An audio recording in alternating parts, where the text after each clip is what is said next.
बहुत पुरानी बात है। 1891 का अप्रैल महीना था। एक छोटा सा शहर था महू, जो अब मध्य प्रदेश में है। वहां एक साधारण परिवार में एक साधारण सा बच्चा जन्मा। नाम रखा गया भीमराव। कोई नहीं जानता था कि ये बच्चा एक दिन भारत का संविधान लिखेगा। कोई नहीं जानता था कि ये बच्चा उन लोगों की आवाज बनेगा जिनकी आवाज कभी सुनी ही नहीं गई। भीम का जन्म महार जाति में हुआ था, एक ऐसी जाति जिसे समाज में अछूत कहा जाता था। मतलब, लोग उन्हें इंसान नहीं समझते थे, न उनके साथ बैठते थे, न खाते थे, न उनके छूने से बचते थे जैसे वे बीमारी हों। सोचिए, एक छोटा सा बच्चा जिसे स्कूल में सबके साथ बैठने की इजाजत नहीं, उसे बोरे पर बिठाया जाता था, एक कोने में। अगर पानी पीना हो तो मटके को छू भी नहीं सकता था। कोई मास्टर आता तभी ऊपर से पानी डालता, नहीं तो प्यासा बैठा रहता। एक दिन भीम ने अपने बाबा से पूछा, बाबा, मैं क्या इतना बुरा हूं कि मुझे पानी भी नहीं मिलता? बाबा ने कहा, नहीं बेटा, तू बुरा नहीं है, ये समाज बीमार है। तू एक दिन ऐसा बनेगा कि यही समाज तुझे सलाम करेगा। भीम ने पढ़ाई जारी रखी, तमाम ताने, तिरस्कार और तानों के बीच। जब उन्होंने मैट्रिक पास किया तो उनके मोहल्ले में दिए जलाए गए, क्योंकि वो शायद पहले थे जिन्होंने ऐसा किया था। बचपन में जो पानी नहीं पी सकते थे, अब एल्फिंस्टन कॉलेज में पढ़ाई कर रहे थे। लेकिन भेदभाव पीछा नहीं छोड़ता था। किराए पर घर नहीं मिलता, होटल में घुसने नहीं देते, बाल काटने कोई नाई नहीं आता। भीम समझ चुके थे, ये लड़ाई सिर्फ मेरी नहीं है, ये उन करोड़ों की है जो मेरी तरह जी रहे हैं। फिर एक चमत्कार हुआ। बड़ौदा के राजा ने उन्हें विदेश पढ़ने के लिए छात्रवृत्ति दी। 1913 में भीम एक जहाज पर चढ़े और पहुंच गए अमेरिका, कोलंबिया यूनिवर्सिटी। और वहां पहली बार उन्हें इंसान जैसा महसूस हुआ। न कोई अछूत कहता, न कोई घूरता।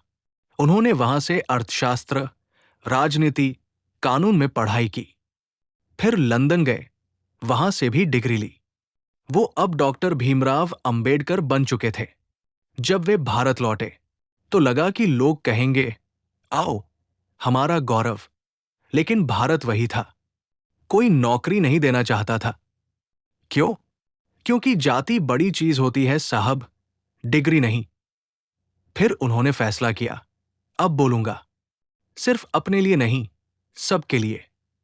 उन्होंने मूकनायक नाम से एक अखबार शुरू किया, उन लोगों की आवाज बनने के लिए जिनकी जुबान समाज ने छीन ली थी। 1927 में उन्होंने एक ऐतिहासिक काम किया। महाड़ में एक तालाब था, चवदार तालाब। वहां दलितों को पानी पीने की इजाजत नहीं थी। डॉक्टर अंबेडकर हजारों लोगों के साथ पहुंचे और तालाब से पानी पिया। क्या था वो? एक घूंट पानी? नहीं, वो एक घूंट स्वाभिमान था। वो एक तमाचा था उन लोगों के मुंह पर जो कहते थे, तुम नीचे हो। लेकिन अगले ही दिन तालाब को गोमूत्र से शुद्ध किया गया। सोचिए, किस दौर में जी रहे थे हम। पर अंबेडकर रुके नहीं। उन्होंने सिर्फ शुरुआत की थी। फिर वो वक्त आया जब ब्रिटिश सरकार ने उन्हें लंदन बुलाया, गोलमेज सम्मेलन में। वहां उन्होंने साफ कहा, दलितों को अलग राजनीतिक पहचान चाहिए, उन्हें अपने नेता चुनने का हक मिलना चाहिए। इधर भारत में गांधी जी ने कहा, अगर ऐसा हुआ तो मैं आमरण अनशन करूंगा। देश दो विचारों में बंट गया था। अंबेडकर ने बहुत सोचा। उन्हें लगा, अगर मैं अड़ा रहूं तो गांधी जी की जान जा सकती है, लेकिन मैं भी अपने लोगों का सपना कैसे छोड़ूं? आखिरकार समझौता हुआ, पूना पैक्ट। दलितों को अलग निर्वाचन नहीं मिला, लेकिन आरक्षित सीटें मिली। वो समझौता अंबेडकर के लिए बहुत पीड़ादायक था, लेकिन उन्होंने देश की एकता चुनी। 1947 भारत आजाद हुआ। देश के पहले प्रधानमंत्री पंडित नेहरू ने उन्हें बुलाया और कहा, डॉक्टर अंबेडकर, हमें संविधान लिखने वाला चाहिए, और वो सिर्फ आप हो सकते हैं। सोचिए, जो बच्चा स्कूल में कोने में बैठता था, अब पूरे देश का भविष्य लिखने बैठा था। उन्होंने दिन रात मेहनत की, दुनिया के 60 से ज्यादा संविधान पढ़े, भारत के लिए ऐसा संविधान लिखा जिसमें सब बराबर थे। उन्होंने कहा, राजनीतिक आजादी मिली है, अब सामाजिक आजादी चाहिए। फिर उन्होंने हिंदू कोड बिल पेश किया, जिससे महिलाओं को संपत्ति और तलाक का अधिकार मिलता। लेकिन संसद ने विरोध किया। लोगों ने कहा, यह तो धर्म के खिलाफ है। अंबेडकर टूट गए। उन्होंने कैबिनेट से इस्तीफा दे दिया।